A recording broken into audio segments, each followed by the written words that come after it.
Okay. Shri Chaitanya Telangana all over Telangana AGM admissions అంతా మా నాన్నగారు చేస్తారు ఇప్పుడు. సో బిఎస్ రావు గారితో బాగుండే నాగేందర్ సార్ అని చెప్పేసి he is also director for Shri Chaitanya. వాళ్ళతో రిలేషన్లు పెట్టుకొని ఒకటే సంస్థని నమ్ముకొని ఇప్పుడు కూడా ఉన్నాడు మా డాడీ. ఇంకా అదే కాలేజీలో నడుస్తున్నాడు మా నాన్న. ఇది నక్సలైట్ చరిత్ర. మీరు ఎంతమంది? నేను మా అక్క యుఎస్లో సెటిల్. మ్యారేజ్ అయిపోయింది, ఒక కూతురు. మీ పెళ్ళి ఎప్పుడు? త్వరలోనే ఉండొచ్చు, చెప్తాను నీకు. అమ్మాయిలు మీ వెంట పడతారా, మీరు అమ్మాయిలు వెంట పడతారా? అంత సోకు లేదు, అంత టైం కూడా లేదు క్రాంతి. అమ్మాయిలు ఎవరైనా ప్రపోజ్ చేస్తుంటారా? ప్రపోజ్ అంటే డైరెక్ట్ వచ్చి చేసే అంత ధైర్యం అయితే ఇప్పటిదాకైతే ఎవరికి రాలేదు. వాట్సాప్లో నాకున్నయే సరిపోతాయి క్రాంతి. వేరే ఎంటర్టైన్ చేయాల్సినంత టైం కూడా నాకు లేదు. నాకున్న బిజినెస్లకి, నాకున్న కథలకి, వీళ్ళు పిల్లలు పెట్టే టెన్షన్లకి, అన్న అది ఇది ఇది అని చెప్పి నాకు అవే సరిపోతాయి. ఇప్పుడు ఇవన్నీ ఎందుకు, నేను ఒక క్వశ్చన్ అడుగుతాను. అంటే ఇంటర్వ్యూ కాకుండా జనరల్గా నేను ఒక సజెషన్, ఒక బ్రదర్గా లేకపోతే ఇంకెట్లన్నా, స్కిన్ టోన్ వైట్ ఉన్నది, అవును, చూడడానికి స్లిమ్ ఉన్నావు, ఓకే, నాకు కొంచెం ఫిట్ అనిపిస్తుంది, ఓకే, సినిమాలలో ట్రై చేసుకోపోయినా ఆపర్చునిటీలు అయితే వచ్చినాయి Kranti, but that is not my cup of tea. నేను రాలేదని చెప్పలేను, ఆపర్చునిటీలు వచ్చినాయి, 2-3 సినిమాలు వచ్చినాయి, బట్ నాకు వద్దనిపించింది. ఎందుకంటే ఆ ఫీల్డ్ నాది కాదనిపించింది నాకు ఎందుకో.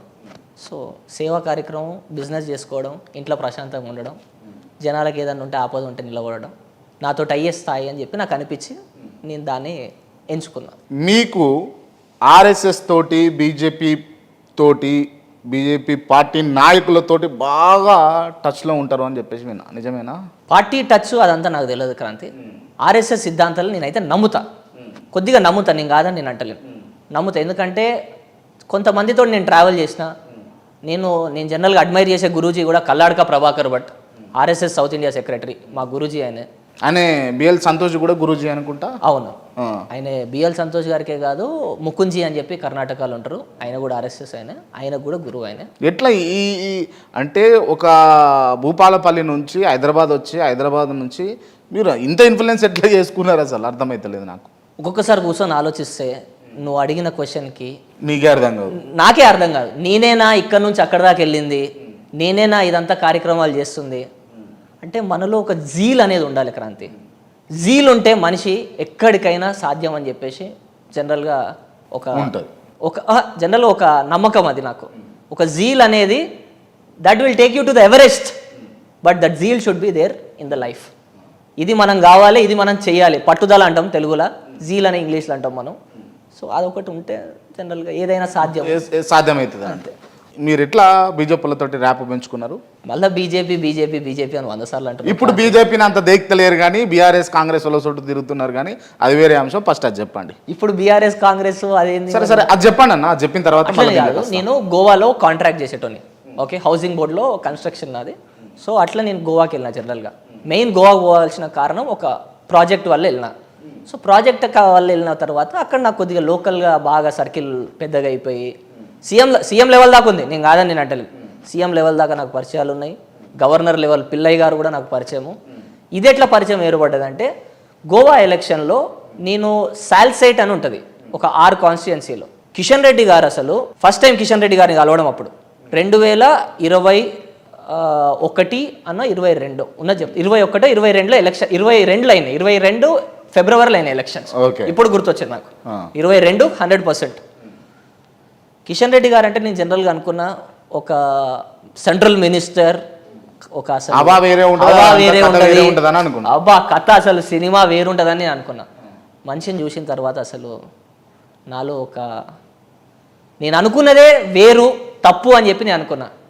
నార్మల్ వ్యక్తి, as a minister, down to earth, పార్టీకి to the core, die hard to the rules, party నియమ నిబంధనలు పట్టుకొని తీసుకెళ్ళి గెలిపించుకునే వ్యక్తి అని చెప్పేసి నాకు చాలా బాగా క్లియర్గా గోవా ఎలక్షన్లో నాకు అర్థమైపోయింది క్రాంతి.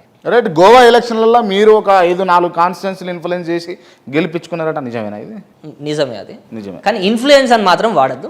నా రోల్ ఉండే అంటే పని చేసాం మేము, గ్రాస్ రూట్ లెవెల్లో జనరల్గా. ఎందుకంటే బీజేపీ అనేది గోవాలో చాలా అంటే చాలా మంచి మంచి కార్యక్రమాలు చేసినాయి, చాలా మంచి కార్యక్రమాలు. బీయింగ్ 40 కాన్స్టిట్యుయెన్సీస్, ఫస్ట్ టైం మనకి 22 కాన్స్టిట్యున్సీస్ వచ్చినాయి first time under Pramod Sawant గారి ఆధ్వర్యంలో. He's chief minister of Goa.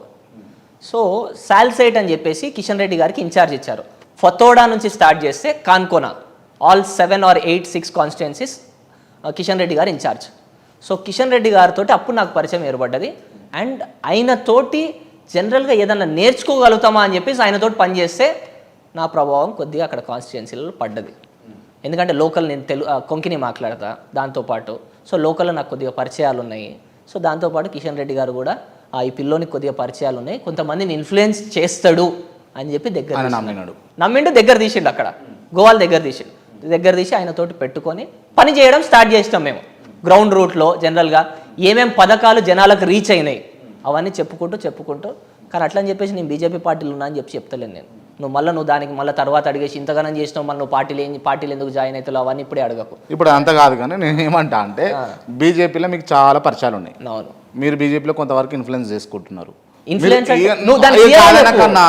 Kranti influence అనేది ఏ రకంగా అది చెప్పు. నువ్వు మంచికే అనుకుందాం, మంచికే అది చెప్పు. మంచికే అంటే మంచిగా ఇన్ఫ్లుయెన్స్ చేసుకుంటున్నారు సాయిరతన్, ఓకేనా?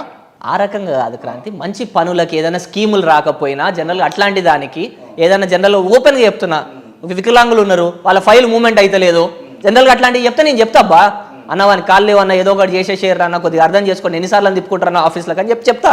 ఎందుకంటే అవి మినిస్టర్ దాకా కింద ఆఫీసర్లే ఉంటారు, ఆఫీసర్లకు ఫోన్ చేసి చెప్తా డైరెక్ట్. ఇటువంటి సమస్యలు క్లియర్ చేసి అది క్యాపబిలిటీ ఉన్న పర్సన్ అవును డైరెక్ట్ బీజేపీ కండవ అప్పుట అయిపోతాయి కదా. కప్పుకోను ఎందుకు? దానికి కూడా ఒక టైం అనేది ఉంటుంది. ఏ పార్టీలో జాయిన్ కాంగ్రెస్ వాళ్ళు బీఆర్ఎస్ వాళ్ళ దగ్గర రానియరానా ఛాన్సెస్ నువ్వు అనుకుంటున్నావు అట్లా. కాంగ్రెస్ వాళ్ళు బీజేపీ నేను ఏ రోజు ఏ పార్టీ కోసం ఉన్నది చెప్తాను నేను నీకు, ఇదే నా పార్టీ అని చెప్పి నేను పని చేయను. నేను జనరల్గా సోషల్ సర్వీస్ చేయడానికి వచ్చిన, పార్టీ పని చేయడానికి ఇంకా రాలేదు. పార్టీ పని చేయడానికి వస్తే అది వేరే రకంగా ఉంటుందేమో. ఎందుకు ఇదే అంటున్నాను? అట్లాంటి ఒక మాట నాకు కాంగ్రెస్లో కూడా చాలా మంది తెలిసిన వాళ్ళు ఉన్నారు, అట్లని చెప్పి నేను కాంగ్రెస్ కండు కప్పుకుంటానా? బీఆర్ఎస్లో తెలిసిన వాళ్ళు ఉన్నారు, చెప్పిన డైరెక్ట్ వచ్చిర్రు కలిసిర్రు అని చెప్పేసి